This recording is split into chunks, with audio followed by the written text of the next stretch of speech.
Ya,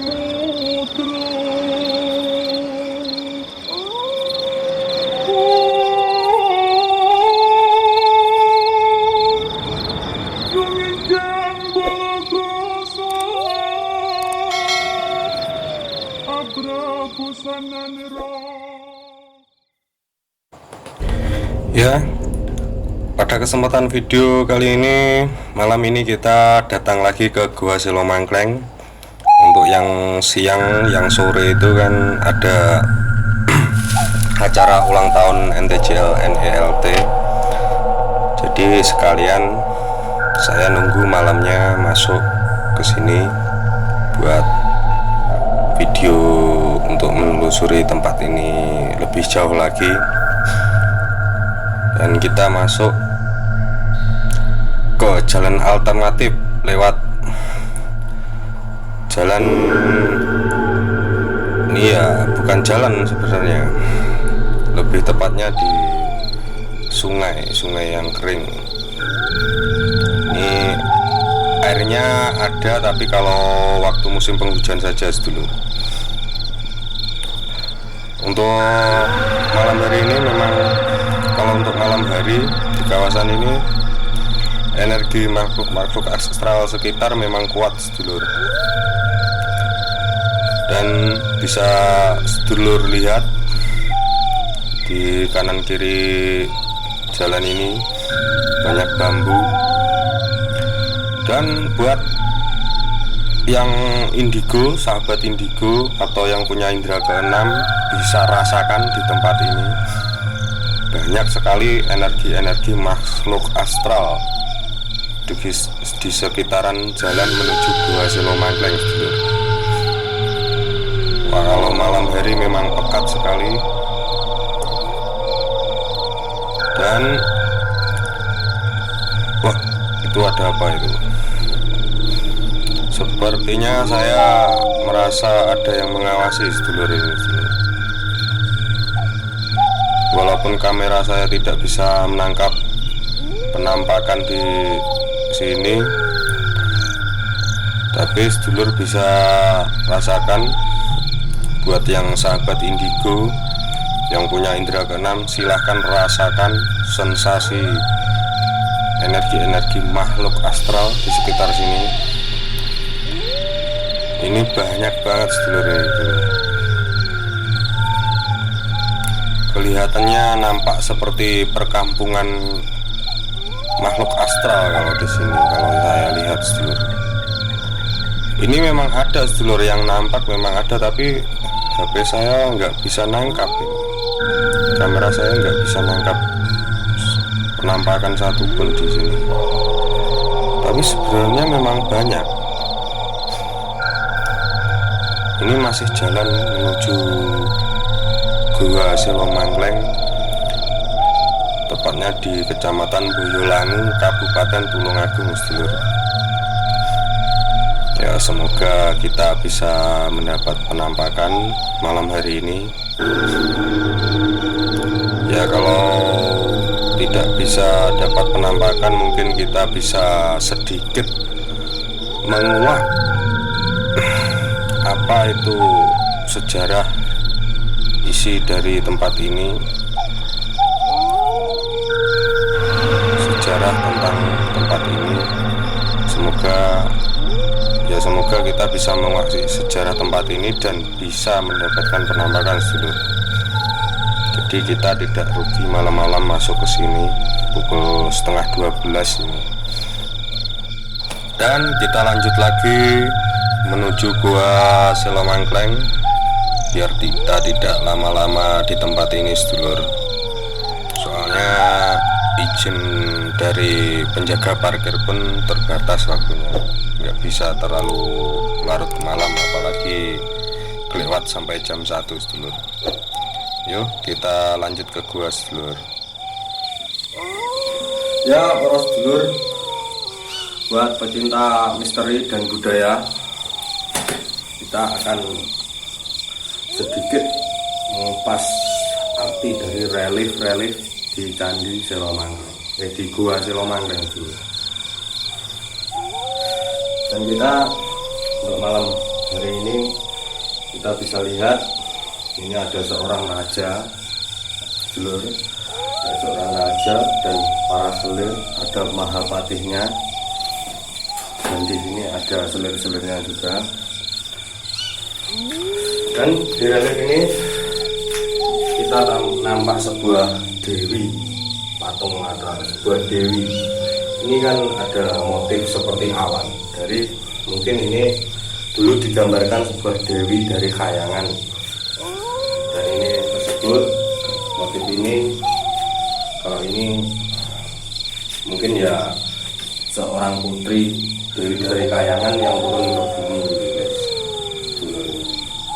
Untuk menurut pengetahuan saya dulu. Dan relief ini ada gambar apa ini? Seorang putri juga. Seorang, mungkin ini digambarkan seorang putri yang sangat cantik di zaman dulunya. Dan ini ada sosok seorang laki-laki yang tampan rupawan, dan ada wanita seorang bidadari di sampingnya kanan kiri. Dan di sini ada seorang guru. Ini lebih menggambarkan dari seorang guru yang relief ini. Yang ini seorang muridnya, seorang murid yang tapa di sana tadi, yang ada dua wanita tadi. Dan ini digambarkan sebagai seseorang. Ini ada bawa daun, mungkin seseorang dulu berpetualang masuk ke dalam hutan. Dan ini ada raja, relief seorang raja yang sudah duduk di singgasana, dan para selir-selirnya juga ada di bawah. Jadi gini sedulur, untuk cerita-cerita ini jangan diartikan sebagai zaman dulu itu kalau ada relief laki-laki dan perempuan zaman dulu itu, orang zaman dulu itu sukanya mesum, bukan begitu sedulur. Itu jangan salah arti. Ini kalau saya artikan, ini adalah dulu mungkin itu di sini dulu itu sebuah tempat pendarmaan dari seorang guru kepada seorang murid sedulur. Ini kan ada seorang pendarmaan, tempat mewejang seorang murid di sini dulu, dan seorang murid tersebut melakukan pertapaan di sini dengan godaan sedua bidadari wanita cantik di sampingnya. Ini mungkin, dan seorang pertapa tersebut, kenapa orang zaman dulu membuat relief ini, mungkin memang pertapa ini dulu, seorang murid yang bertapa ini dulu berhasil melakukan pertapaannya sedulur.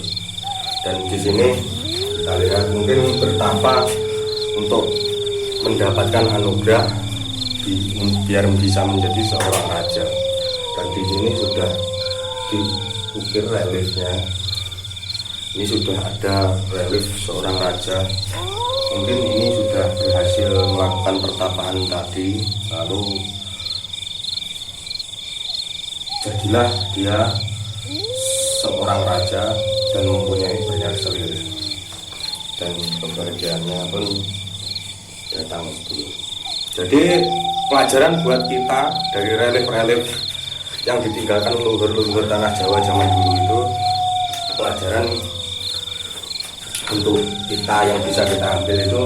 Jadi kalau kita mau belajar, di sini kan ada kita belajar ini, bertapa ini sebagai berusaha, pergambaran dari berusaha, perjuangan kita. Setelah belajar kita berjuang untuk mendapatkan apa yang kita inginkan. Dan di sini menjadi raja yang diinginkan oleh murid yang yang melakukan pendarmaan di tempat ini dulu. Ya, saya mohon maaf jika saya ada salah kata untuk mengartikan relic ini. Saya pun juga seorang manusia sedulur, jadi ya masih punya salah sedulur. Ya, kita lanjut lagi perjalanan menuju tempat aliran air di Bukit Gua Silomangklang ini. Di atas ada sebuah aliran air yang konon dulu waktu kecil, ya di sini dulu waktu kecil, saya masih kecil itu ada anak kecil yang mandi di sini dan tenggelam, sedulur. Dan menurut masyarakat sekitar di sini tempat mandinya makhluk-makhluk astral di sekitar sini. Entah, saya juga tidak tahu. Kita buktikan untuk malam hari ini. Dan malam hari ini kita akan menguak sebuah penarikan pusaka di tempat sakral atau di tempat wingit. Kita akan menguaknya di sini. Ya, kita turun dulu sedulur ini, sedulur. Ini tempat ini aliran tempat mengalirnya air dari pegunungan, dari bukit pegunungan Gua Silomangklang, sedulur. Ini di atas. Di sini energinya kuat sekali. Saya merasakan banyak sekali makhluk-makhluk astral di sekitar sini. Semua seperti memperhatikan saya, sedulur. Memang kuat sekali energi di tempat ini, sedulur. Buat sahabat indigo yang punya indera keenam bisa rasakan. Ini real. Bisa rasakan sendiri di tempat ini, energi tempat ini. Atau yang bisa melihat dari jarak jauh bisa lihat sendiri makhluk-makhluk astral penghuni tempat ini. Ada yang berbadan besar, tadi ada sosok katak berkaki 3 kelihatannya, sedulur. Mungkin katak itu memang sudah lama menghuni tempat ini dari zaman dulu. Soalnya kalau situs Gua Silomangklang itu diperkirakan kan peninggalan zaman kerajaan Majapahit dulu, sedulur. Jadi tempat ini pun juga mungkin dulu memang sudah ada dari zaman dulu. Soalnya kalau hujan, air hujan dari atas gunung itu mengalirnya lewatnya di sini, dari ke sini, sedulur.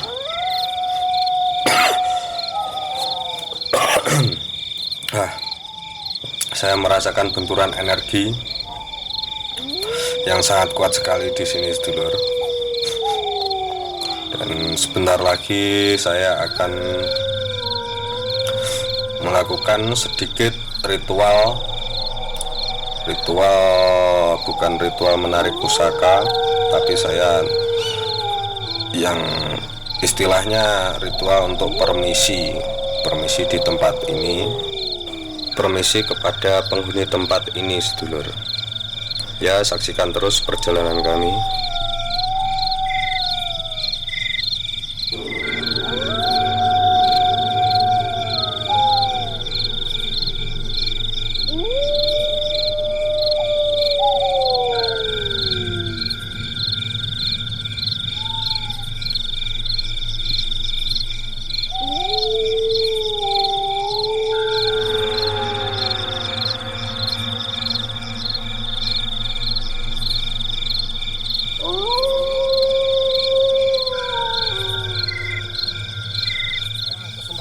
Untuk malam hari ini, sedulur, kalau di tempat ini memang kuat juga energi dari sosok gaib itu memang kuat kalau di tempat ini. Tapi asal sedulur tahu, di tempat-tempat seperti ini itu enggak nggak sembarangan makhluk gaib mau menampakkan diri. Jadi walaupun kita terlupa sekalipun, itu belum tentu makhluk gaib itu akan mau menampakkan diri. Soalnya makhluk gaib pun punya etika. Di dunia sana pun ada etikanya. Tidak asal-asalan menampakkan diri kepada seseorang, tidak selalu begitu. Jadi jangan pernah kalian tertipu oleh pembodohan penampakan makhluk astral seperti yang diceritakan orang-orang. Soalnya saya sudah menyatakan sendiri, ini dulu tempatnya konon untuk cerita-cerita dari masyarakat itu sendiri. Di tempat ini itu tempat pemandian, tempat mandinya, mengalirnya air. Ini disalurkan ke rumah warga-warga, jadi sebagai sumber penghidupan juga dulu. Dan untuk malam hari ini saya pakai belangkon dan bawa udah pusaka keris simpanan pribadi saya. Ini bukan berarti saya ini paranormal atau spiritualis. Saya ini hanya, tolong camkan, saya ini hanya lestari budaya leluhur Nusantara di tanah Jawa ini. Saya pakai belangkon, memang belangkon itu identik dengan orang Jawa. Kalau sebagai sebilah pusaka ini hanya sebuah perwujudan doa dari sang empu itu sendiri. Jadi sedulur jangan sampai menyimpulkan kalau pusaka itu menakutkan. Kalau sebuah pusaka itu menakutkan. Soalnya ini dulu yang buat itu juga empu juga manusia. Jadi pusaka ini hanyalah sebuah wujud dari doa leluhur-leluhur kita zaman dulu. Dan saya bila mana mencabut bilah pusaka saya ini harus gini dulu. Ini bukannya saya menyembah, bukan sedulur. Ini hanya perwujudan penghormatan saya kepada sang yang ibaratnya sang empu zaman dulu yang membuat pusaka ini, sebuah penghormatan. Dan saya tarik pusakanya. Jadi bukannya saya itu menyembah pusaka, bukan. Jangan salah. Dan untuk malam hari ini kita akan menguak sebuah penarikan pusaka dulu di tempat-tempat prasejarah seperti ini. Dulu memang konon katanya banyak praktisi-praktisi supranatural yang melakukan penarikan di tempat-tempat seperti ini. Tapi kebanyakan praktisi tersebut membuat video itu sebagai pembodohan gitu. Jadi enggak real. Di sini itu saya memang merasakan bahwa adanya energi pusaka yang besar. Tapi ya tidak semudah yang dibicarakan orang-orang, tidak semudah yang dibicarakan praktisi-praktisi supranatural. Jadi gini sedulur, kalau pusaka, sebilah pusaka atau keris atau tombak atau sebuah batu mustika, itu kalau memang dikasih sama penghuni tempat seperti ini, itu kita tanpa melakukan penarikan, tanpa melakukan ritual, tanpa melakukan sesaji, itu benda sudah kelihatan sendiri. Jadi kita terkadang berjalan kemana, kita tiba-tiba nemu benda, itu memang sudah dikasih sama penghuni tempat tersebut. Soalnya kalau memang dikasih, itu memang terwujud bendanya itu. Jadi kita tinggal ambil saja, nggak perlu ritual narik pusaka ginilah, melakukan sesaji itu nggak perlu. Itu pembodohan namanya. Kalau memang itu diberi pusakanya, itu kita datang ke tempat yang ada pusakanya lalu kita diberi, itu memang gitu. Lain lagi kalau kita meminta pusaka di tempat tersebut, itu kita memang harus melakukan komunikasi dulu sama penghuni penjaga pusaka tersebut. Kita komunikasi dulu, diminta boleh apa enggak pusakanya. Jadi kalau boleh itu baru meminta, itu baru kita melakukan sesaji, membawa sesaji ke tempat tersebut. Yang diminta itu apa? Buat tuker lah, buat sebagai tanda terima kasih. Lain lagi kalau kita memaksa menarik pusaka di tempat-tempat seperti itu. Kalau kita memaksa menarik pusaka-pusaka di tempat seperti itu, tidak lain lagi kita melakukan sesaji ya, dan kita harus melakukan sebuah ritual itu mengalahkan penunggu pusaka tersebut. Jadi kalau sedulur-sedulur semua sampai kalah mengalahkan penunggu pusaka itu, sedulur-sedulur semua akan menjadi budak penunggu pusaka tersebut di tempat itu. Jadi secara tidak langsung itu sedulur akan mati di tempat tersebut. Jadi penarikan sebuah pusaka di tempat-tempat sakral bersejarah seperti ini pun itu nggak semudah yang kalian pikirkan, nggak semudah yang kalian lihat di video-video yang ada di mana-mana pun. Tidak semudah itu. Itu pun kita mengalahkan sosok gaib itu pun sendiri tidak secara fisik kita silat bening, enggak dulu. Itu kita diam, tapi yang tarung itu sukma kita, roh kita keluar dari badan ngalahin penunggu pusaka tersebut. Nanti kalau penunggunya kalah, roh kita bisa balik lagi.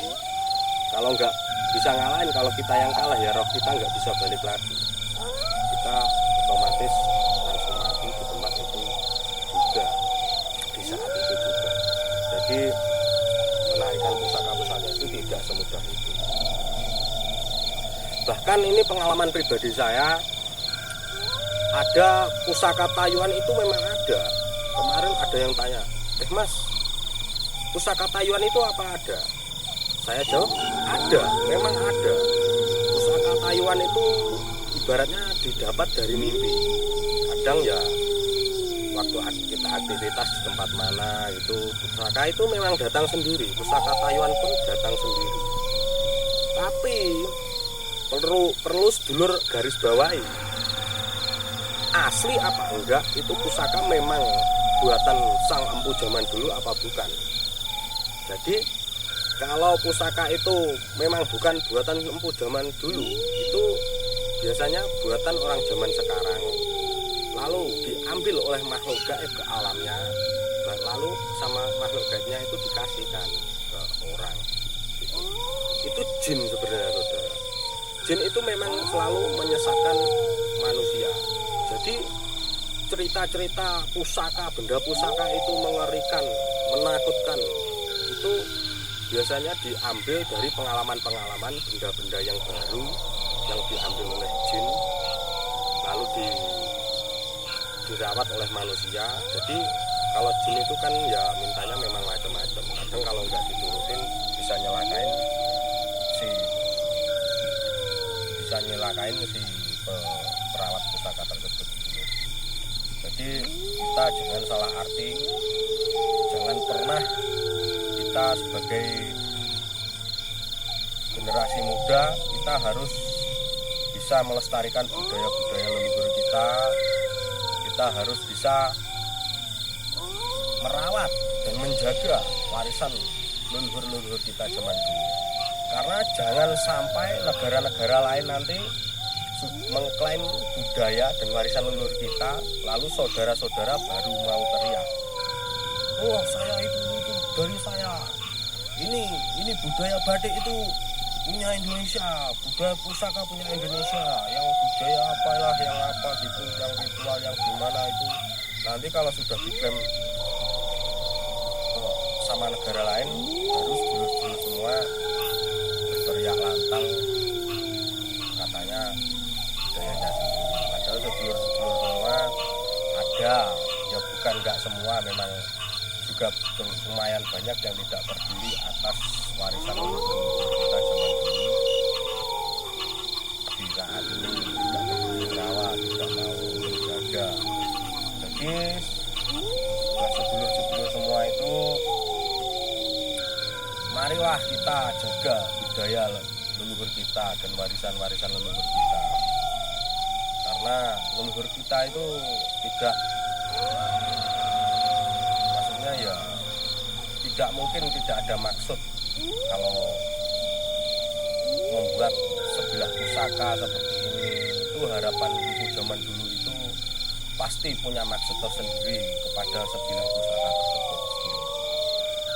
Kalau untuk tempat ini memang tempat ini memang tempat prasejarah zaman dulu. Kelihatannya dari informasi yang saya dapat, tempat ini dulu tempat pendarmaan, tempat untuk mewejang seorang murid pendarmaan di sini, lalu lelaku tirakat seperti bertapa semedi di tempat ini. Itu ada relief apa itu? Relief seorang pertapa, apa seorang Arjuna itu bertapa digoda sekelompok wanita di relief itu tadi, Gua Selomangkleng tadi. Dan yang terakhir itu relief raja dan seorang selir-selirnya. Itu filosofinya kalau yang saya tangkap sebelum itu, namanya orang bertapa itu pasti punya tujuan.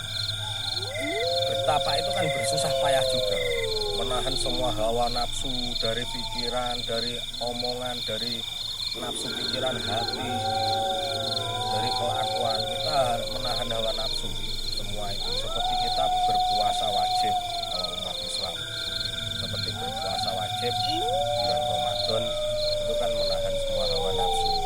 Tidak beda lain seperti itu. Tapi kalau untuk bertapa itu tidak tidur dan tidak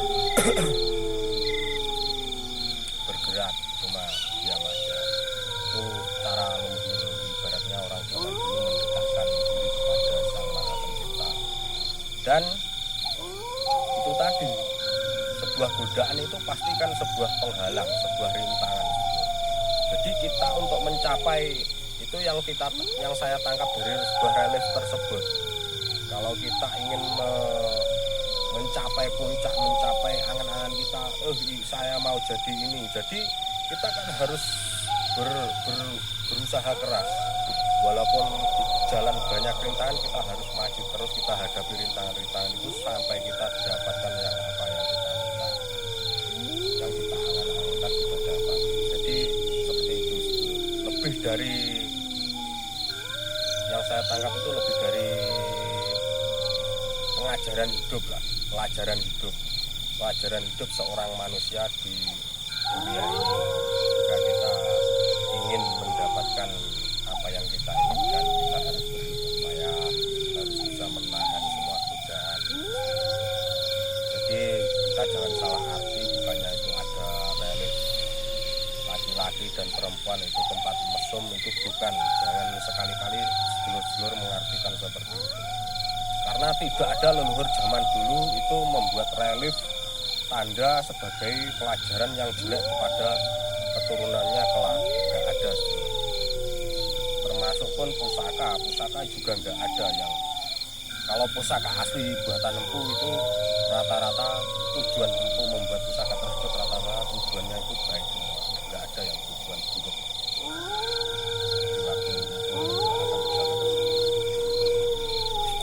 Dan demikian video kita kali ini, kita akan turun lagi karena kita malam ini mendapatkan izin dengan jam yang terbatas pula. Ya kita sudah bersyukur sudah bisa diberi izin naik malam hari ini ke kawasan Gua Selomangkleng. Dan nantikan lagi video-video kita yang selanjutnya.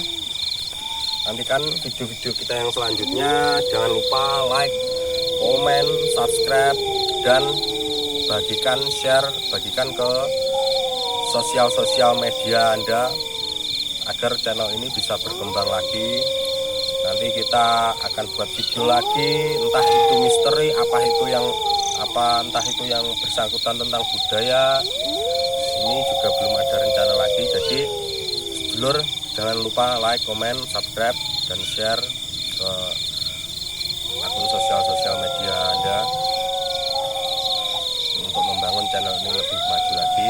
Dan terima kasih buat sedulur-sedulur semua yang telah mau menyumbangkan like, komen, dan subscribe-nya untuk channel ini. Semoga barokah, semoga berkah, semoga sedulur-sedulur semua dapat rezeki yang lancar, umur yang panjang, diberi keselamatan, diberi yang baik-baik, diberi kesehatan,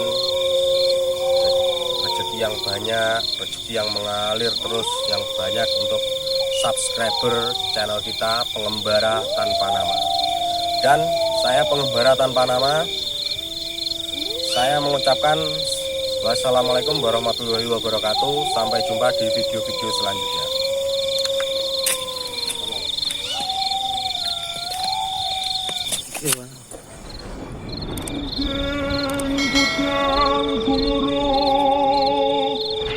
Saking tengahing samudra